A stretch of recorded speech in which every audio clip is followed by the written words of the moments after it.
You know, on Sundays, Matt, they might talk about the tush push, but here on Monday, it's all about the playoff push here on Sports Den.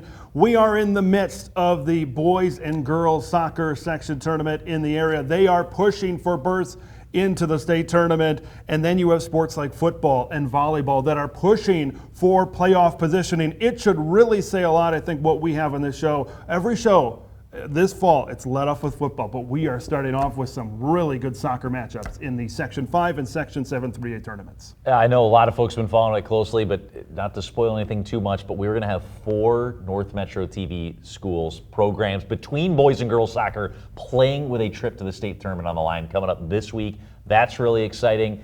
There's been a ton of upsets in high school football, so I was just looking at it. There's one undefeated team in Class 6A left.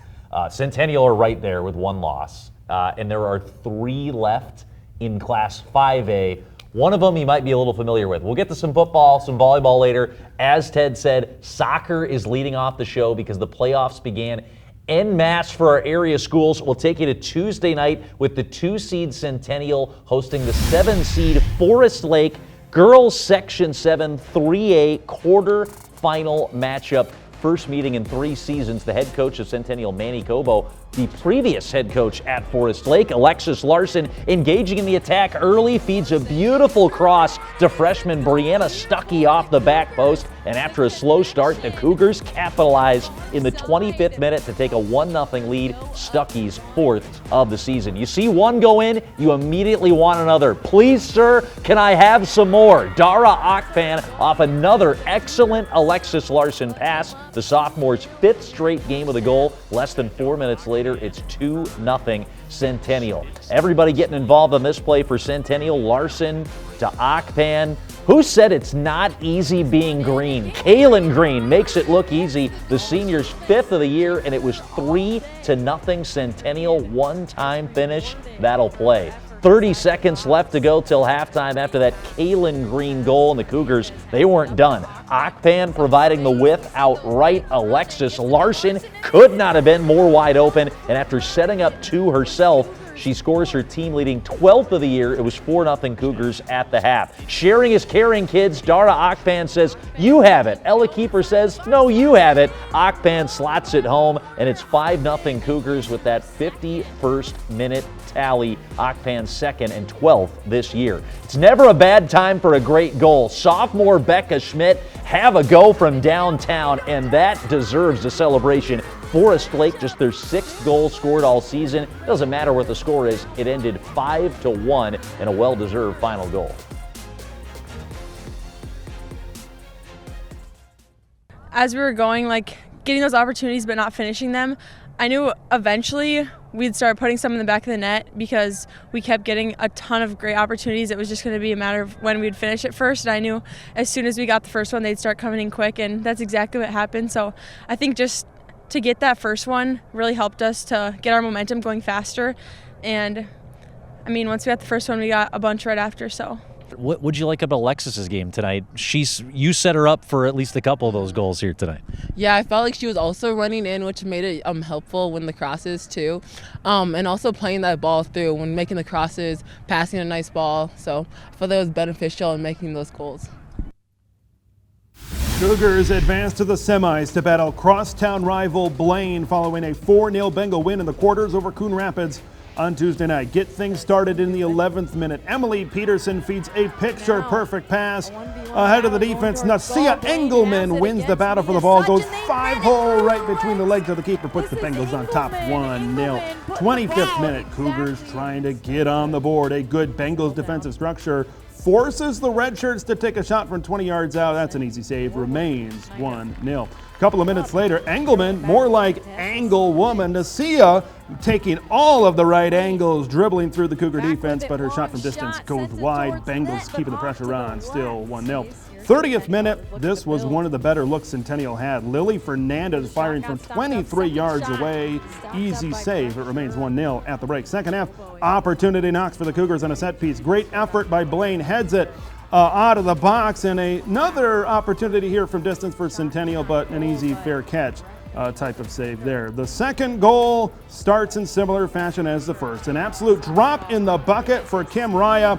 She wins the race, takes the checkered flag, puts the Bengals in front 2-0, and Blaine punches their ticket to the section championship game with a pair of goals in the semifinals.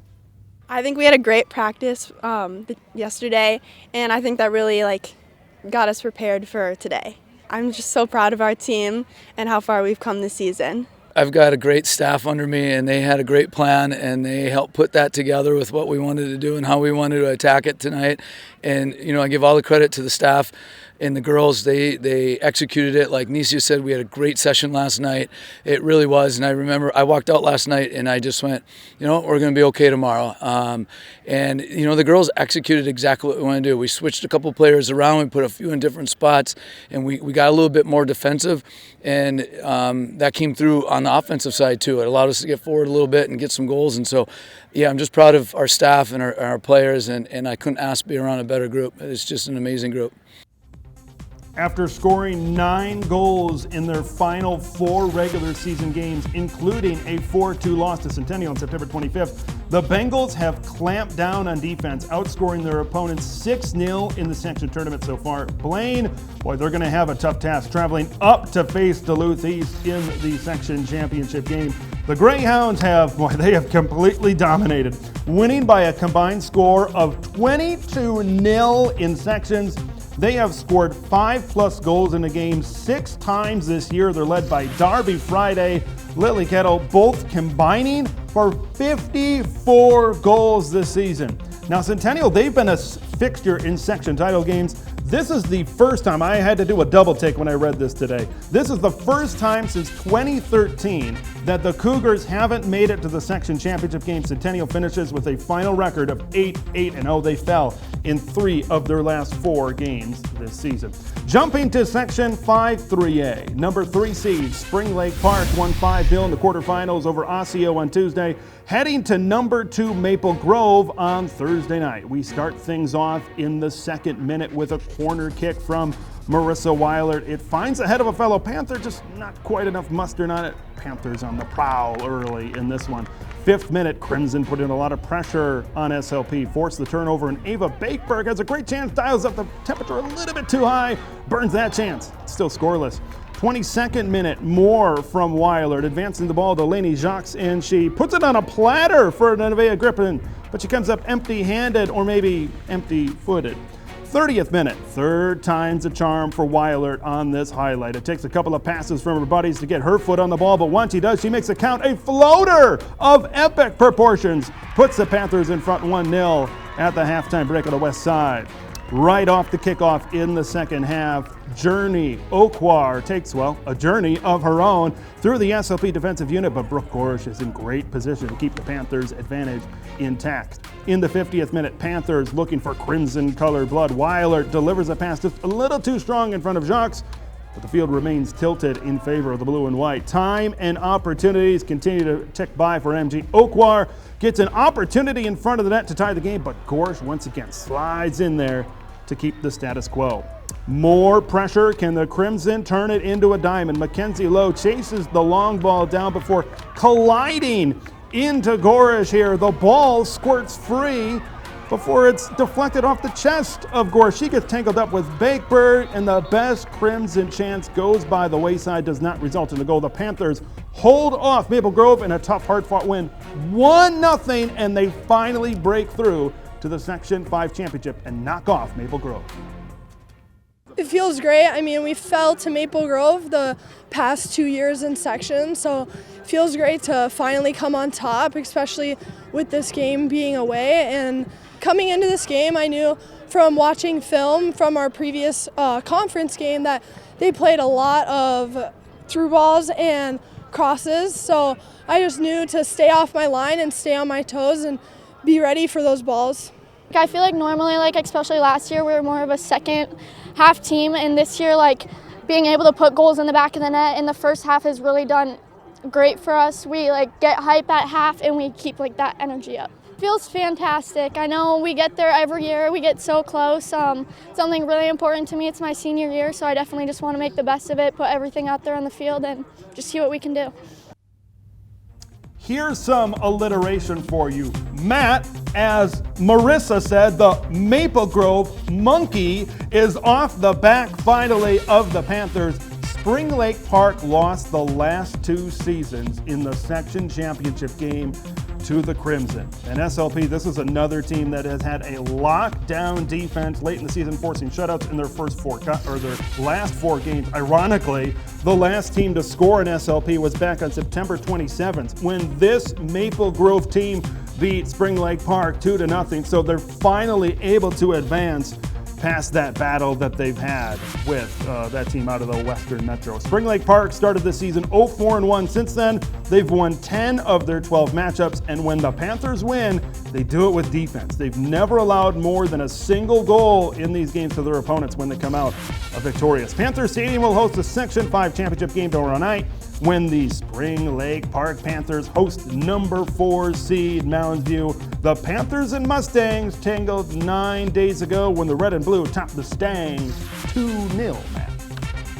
I mean, that's your Team USA over the Soviet Union. Not to be too dramatic, but remember, Team USA still had to win the gold medal 2 days after that. So again, Spring Lake Park, one more box left to check, but that is huge, as you said, to get the monkey off your back. All right, so you're all caught up on the girls' side as it relates to SLP Centennial and Blaine. Stick you over to the boys' side of the high school playoffs. Will start Tuesday night in the section quarterfinals. The 3-seed Centennial against the 6-seed Andover. Cougars won this matchup 3-2 back on September 11th in the regular year and have won 7 straight section quarterfinal games over the past decade. Beckett Babish with the early cutback opportunity was stymied by Grayson Sheik here, the Andover keeper, and the Husky goalie keeping that one out of the back of the net. The Andover defense were stingy. They limited Centennial to just 2 shots on target in the entire first half. That's despite the Cougars having much of the ball. Noah Berg, who threw this ball into play, eventually would get it back and send in the cross. Sebastian Fernandez can't keep the header down,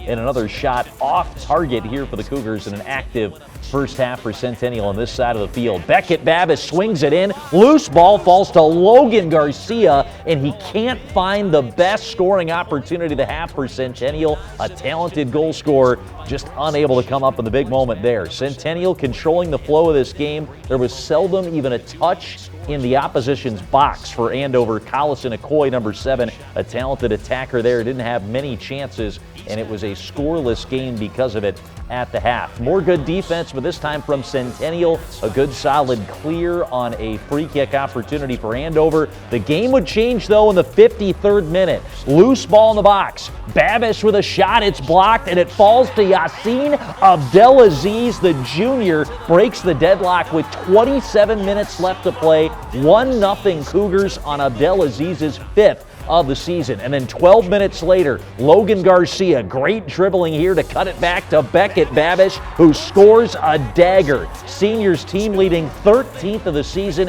made it 2-0, and Centennial marches on to the semis for the 8th year in a row.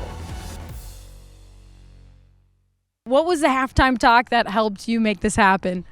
Halftime talk was just go, play our hardest, didn't want it to be the last game of the season, and the ball came right to me and was able to place it and put it bottom left. It's just been a grind the whole season, facing adversity and everything, and I think this night really showed who we are and what we're made of.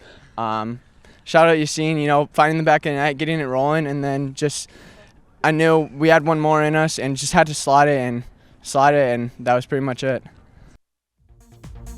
How about the coaching matchup in that one too? Younger brother Alex Lynch beating his older bro Andy Lynch, who he served on the staff of at Andover the previous 4 years. It's about the players, but that felt good inside for Alex too. Centennial lost to Andover in the section championship game last year when Alex was still over on the staff with his brother. The Cougars, regular participants in the big game to go to state. They're there for the 6th time in the last 8 years. They have got the 1 seed and number 4 ranked team of the state in Blaine to contend with. The Bengals seeking their first trip to state since 2012. 13 years ago, also under the longtime head coach Barry Aerosmith. Blaine beat Centennial 2-0 in a game we broadcasted on North Metro TV earlier this year, and Blaine have won 5 straight against their rivals, including that September 25th matchup from earlier this season. We'll go over to Section 5 in 3A. Spring Lake Park season coming to an end. The 5 seed lost in a rematch with Champlain Park last week, Tuesday, 4-2. Maple Grove are ranked 4th in the state, tied with Blaine in the Coaches Bowl. They are unbeaten in 7 in a row and take on the 3 seed Mounds View to go to state coming up later this week. How about 4 of the 6 soccer teams have a shot to go to the state tournament? Of course, you got both of those Blaine teams, the SLP girls and the Centennial boys. And I think when you list off all of those, and there's no Centennial girls, I still can't get over that. 2013 was the last time that they did not make the section championship game. Yeah, they've had some great players, some great teams through multiple coaches in that span too, and they had a good year. They were much better than that 500 record indicated this year. They're going to lose Alexis Larson, who's a special player. There were some Cougar teams during that run, though, that had like 3 Alexis Larson caliber players, if not more, on some of those teams. So it's a good Centennial team this year. They come up to short. They had a lot of sophomores, though, we were seeing in the highlights. So they're going to be back. Spring Lake Park, if the girls can find a way to get to state, right? They won the big game over Maple Grove. You got one more to go. That would be tremendous. And we're, of course, excited about that. Well, you get past Maple Grove, everything's just cake from here, apparently, for SLP. Shifting from the pitch to the gridiron, they play on the same surface, but certainly call it different things. The Cat Clash, Centennial and Blaine, we look forward to it every single year, maybe the biggest highlight that we read on a yearly basis. But then when you put a little bit more on it, these are both coming into Friday night's matchup. These were both really good football teams. Centennial at 5-1, Blaine at 4-2. The winner certainly had a fast track to a home playoff game, and maybe the loser would be going on the road in the first round. Yeah, it's big. I think Centennial, they looked like going into that matchup they were going to have a home playoff game, but they were fighting for the number 1 seed, I agree, and then Blaine kind of jockeying for a home playoff game. And in that matchup with Centennial, it's a very open section. They knock off the top dogs going into that one. Blaine could have been in a position to maybe be the 1 seed as well, too. So it turned out to be an excellent football game, as we're going to see. All right, no more talking. Let's get into these highlights right now. A rivalry renewed and a possible home playoff game, as we just mentioned, on the line on Friday night, featuring 5-1 Centennial traveling to 4-2 Blaine. Pick things up in the second. Cougars up 7-0. Isaac Belensky, Strauss cool under pressure, gets the pitch out to Edwin Eka, and he takes the baton, otherwise known as the football, to the house. 17 yards later, he's in the end zone. Cougars take the 2-score lead, up 14-0. At halftime, Centennial getting out to a strong start in the biggest game of the 25 campaign. Blaine forced with a 4th-and-2 early in the third. Everyone in Cougarland bites on the fake. Jamison Niska finds Elijah Mansell, 28 yards, right down the middle, right down Highway 65. Just his 5th catch of the year, his first touchdown of his varsity career. Now, when a Sports Den host says ensuing kickoff, it usually doesn't spell good things for the team kicking off. That being said, on the ensuing kickoff, Tanner Dietrich fields the boot from the 7 waits for it, finds the seam, breaks a tackle, and this Cougar wins the foot race over every Bengal in the jungle. 93 yards to the barn. Centennial takes the momentum immediately away from Blaine. Late in the third, the Dark Blues battling down 21-14. Niska willing his way into the end zone from 1 yard out. His second rushing touchdown, and we're all squared at 21, headed into the fourth. Cougars always had a response. Strauss dialing up his own number, 1-800-OPTION KEEPER. The red and white clinging to a 28-21 lead midway through the final frame. Just under 5 minutes to go. Bengals facing 2nd and 14. Niska steps up in the pocket, finds Elijah Johnston for what appears to be the game-tying touchdown. But everybody hold that phone that IBS used to dial the option keeper before. A holding call on Caleb Nelson negates the touchdown. You be the official. You be the judge at home. On the very next play, Centennial's Justin Driver calls game. Niska throws into coverage, and the biggest club in the bag comes down with the ball in the midst of a couple of buddies nearby him wearing red and white. Someone from Circle Pines was destined to come down with it, and it's a 28-21 win for the Cougs.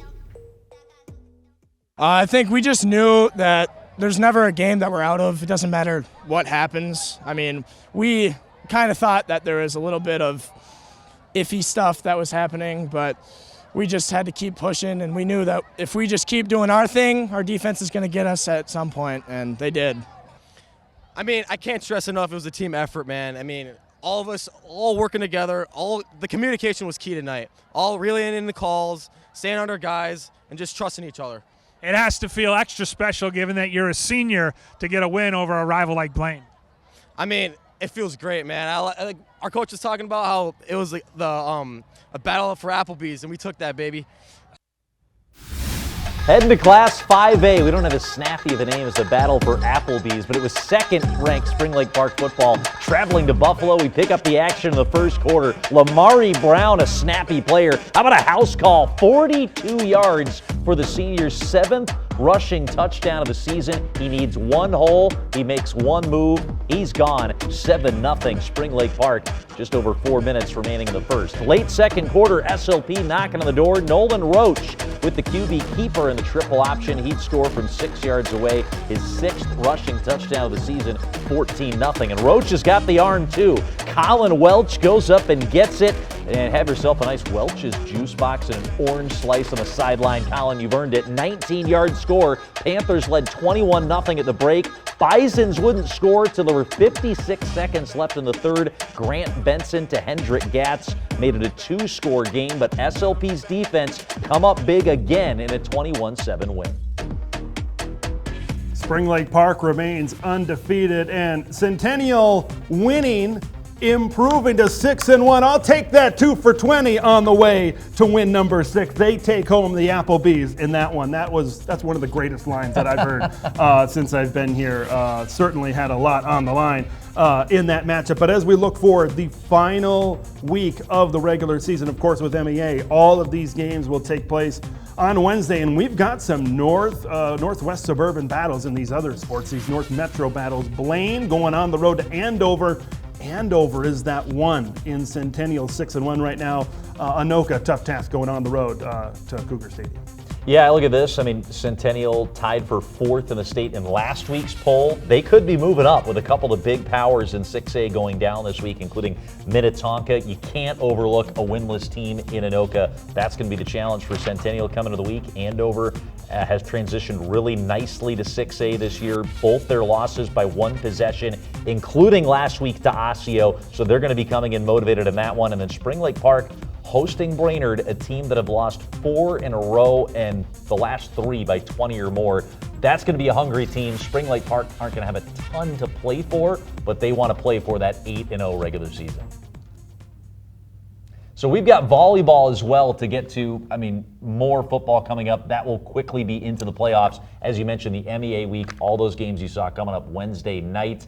Some good volleyball action. It has taken, we pushed it to the back burner this week because we got playoff soccer, we got big football coming up, but volleyball is going to be at the forefront as we approach the postseason next week. A number 1 ranked team coming to town this week to test one of our NMTV schools, and a good section battle for Blaine as well. Yeah, let's start with the Blaine Bengals headed to Anoka. The Bengals, winners of 2 of their last 3, traveling to Anoka on Tuesday to battle the Tornadoes. First set, the All Blues holding on to a 9-8 advantage. The swing puts the ball in a place where it's tough for Kate Tromby to handle Bengals. +2. Set point in the first frame. Bengals working around to the near side. The kill ends the set in favor of the Blaine as they jump out to a 1-set lead. Second set, Anoka up 16-7. Blaine working their way around, but an error at the net against the Tornadoes combination cuts the lead to 8. 17-9 for the girls in maroon. Tromby feeds the ball over to Hayden Feeder, and she feats one of her 16 kills. Anoka up by 9. 24-15 now for the girls from Halloween Town, looking to close out the set of service errors, the point that knocks this game up at 1 set apiece.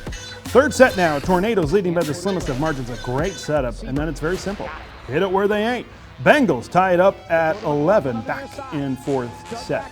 The Cats up 5 at set point. A nice day gets the ball over the net, and the scramble drill doesn't go the way for Anoka. It's a 2-1 set lead for Blaine. Bengals get off to a roaring start in the next set, 16-6. Sets up the floater. That's looking pretty nice. Bengals lead by 11 there in the 4th. Match point. Blaine looking to get out of town with the dub. Stella Walheim receives the serve, tries to get it to Elizabeth Buffy, but the wall is strong and sturdy for the Bengals as they close this one out 3-1. And a day later, last Wednesday, #1 ranked Maple Grove coming to town and taking on Centennial and Circle Pines. The Cougars unranked but receiving votes in last week's coaches' top 10. The Crimson had won 15 in a row coming into this one. Opposite hitter Hania Daniels cracking that one through the Cougar block. An overswing here by Aubrey Werkala, and the Crimson won the first set 25-17. Addie Pash with a nice dig to keep it alive for the Cats, and it gave Werkala a chance to swing away. You want her doing more of that. 14-10, Maple Grove leading it in the second. Werkala was putting in work. One of her 8 kills in the match here, tipped off the block. That one a set winner. Cougars equalize with a 25-20 win in the second set. Third set, Crimson work on that right side pin. Alexandra Emberger would make it a 10-8 Cougar lead there, cutting into the deficit. And then a miscue here that was out of bounds. Cougars couldn't get it to the right side of the pin, and it finished 25-21 Crimson. On to a must-win fourth for Centennial. Hannah Daniels with a perfectly placed rip there. Hakey would start the action in the back row for Centennial, and Annabelle Steinhoff would finish it off. It cut into a 19-17 Maple Grove lead. Cougars by 2, but it would lead to later match point for Maple Grove, and they would finish it with a block. The Crimson, the #1 ranked team in the state, take the last 2 sets and win their 16th match in a row. I think the key for us tonight was just serving aggressive. I think our serves kept them out of system a lot, which went in our benefit. I think another key was our defense and our blocking. We schemed a lot in our blocking just because we knew it was going to be a big part of this match. They're obviously very aggressive hitters and they swing very hard, so I think blocking and defense can keep our offense in time, and I think our offense was there too when we needed it to be. We sided out right at the perfect time, and I think that's tribute to our defense as well. We knew this was going to be a challenge coming into the match, but we were missing some players, and I think we really finished it in 4. We came back from our 1-loss set, but I think we fought really hard at the end, and we took control in the end. And that'll wrap things up here for this one. Next week, we're going to be looking at some volleyball brackets. We're going to be looking at some football brackets. Hey, maybe volleyball was a little bit lower on the rundown, but they're certainly going to rise up here. And, of course, we're going to finish things off with some highlights of some section championship games, Spring Lake Park girls, and, of course, that Cat Clash tomorrow night. That is going to be a good one in the boys soccer section final. Yeah, we'll be doing that one tape delay tomorrow. Hopefully we're going to be running the highlights of, mathematically, it can only happen, but 3 state tournament celebrations hopefully coming up for our North Metro schools. Only one on the boys' side can advance through tomorrow night. That one will have Centennial and Blaine for boys soccer tomorrow evening. Absolutely. So he's Matt Dean. I'm Ted LaRue. An absolutely jam-packed show here this Monday. We're going to have a jam-packed show next Monday, each and every single Monday. Come on back here to North Metro TV for Sports 10. So until then, we'll see you in the next one. Have a good night.